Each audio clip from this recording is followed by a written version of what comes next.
Albertville, 8h30. 3 équipages en combi se préparent pour une expédition sur l'Isère plus technique que sportive. Avant de se jeter à l'eau, petit topo sur l'histoire et les aménagements autour de cette rivière emblématique des Alpes.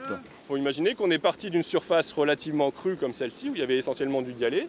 Pendant 3 jours, les techniciens du CISARC, syndicat mixte de l'Isère et de l'Arc en Combe de Savoie, vont observer au plus près l'état des digues et du lit de la rivière jusqu'à Pontcharrat.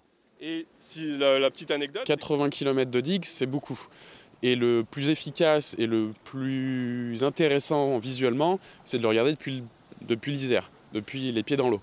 Donc du coup, on a décidé depuis 2015 de conduire chaque année des inspections raft pour pouvoir filmer les pieds de digue, le lit, et avoir une bonne visibilité sur ce qui s'y passe et voir l'évolution.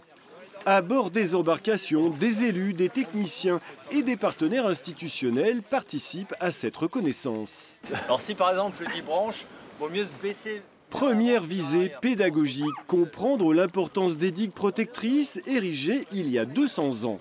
on voit bien que la végétation a un fort pouvoir masquant sur toute la partie haute. Et nous, ce qui nous intéresse, c'est la partie basse et de voir qu'en partie basse, on n'a pas d'érosion, on n'a pas de phénomène qui se développe. L'Isère et son affluent l'Arc sont des rivières torrentielles divagantes, d'où la nécessité de les endiguer.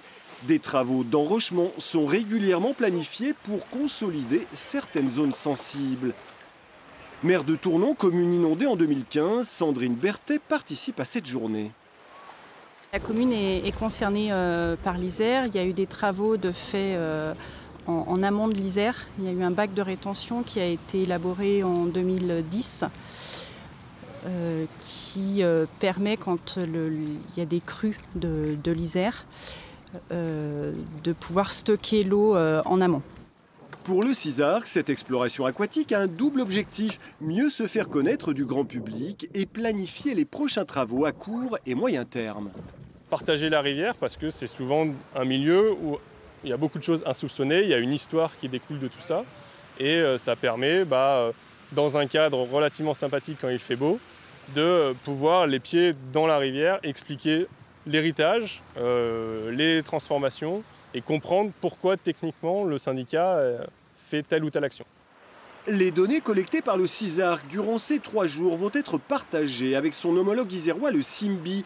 L'enjeu est de taille. En aval de la Combe de Savoie, c'est le bassin de Grenoble et plus d'1 demi-million d'habitants qu'il faut protéger d'une crue de l'Isère.